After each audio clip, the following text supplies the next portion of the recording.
Bishop Wayung, seorang bishop metodis, menulis buku tipis yang berjudul Suap dan Korupsi, diterjemahkan oleh Perkantas. Dalam buku ini dia bercerita banyak hal, tetapi saya hanya ingin mengangkat perbedaan antara korupsi aktif dengan korupsi pasif yang dia tulis.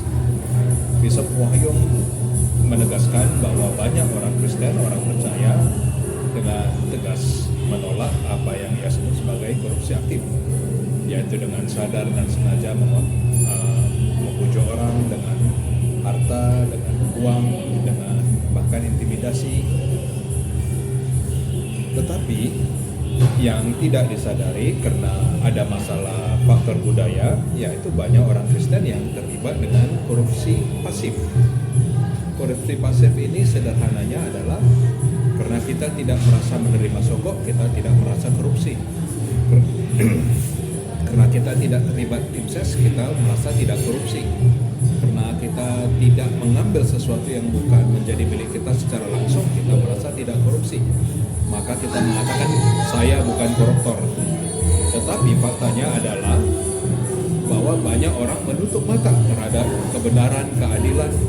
Banyak orang tidak peduli terhadap ketidakbenaran yang berada di sekitar mereka. Mereka berkata, itu bukan urusan kami, itu di luar wewenang kami. Padahal jika mereka mau, mereka punya kekuatan, dan bahkan sebenarnya mereka mempunyai wewenang untuk ikut campur dalam masalah-masalah itu. Tetapi budaya di Asia, seperti budaya yang disebut sebagai budaya Big Brother bagi orang Tionghoa, yaitu menghormati senioritas, meskipun tidak suka tunduk kepada yang senior, kepada yang berkuasa. Itu membuat banyak orang di Asia, orang-orang Kristen di Asia, secara sadar ataupun tidak terlibat dalam korupsi pasif ini. Korupsi pasif ini sulit dihilangkan. Yang pertama, karena ia bagian dari budaya yang kita lakukan, kita anggap sudah biasa. Yang kedua adalah tidak banyak orang yang mau terlibat untuk mengkritisi, untuk mengungkapkan kebenaran dan menanggung risikonya. Yang ketiga, ini juga menjadi satu yang tidak populer ya, karena memang gereja-gereja di Asia, gereja-gereja kita kurang peka terhadap masalah ini.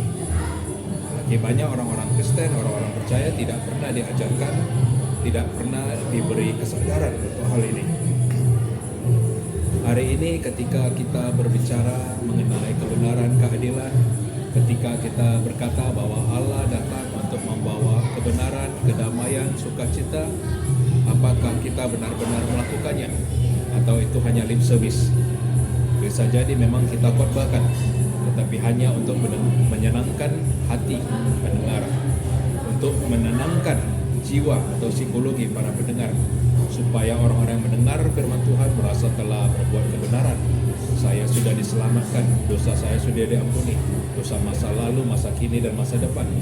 Dan dengan demikian mereka bebas melakukan dosa-dosa dan meneruskan kejahatan mereka, karena mereka berkata, saya sudah ditebus.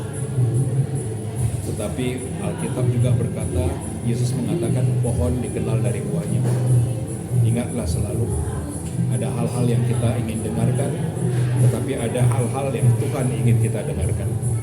Terpujilah Bapa, Putra, Roh Kudus, Allah yang Maha Esa, dari selama-lamanya sampai selama-lamanya.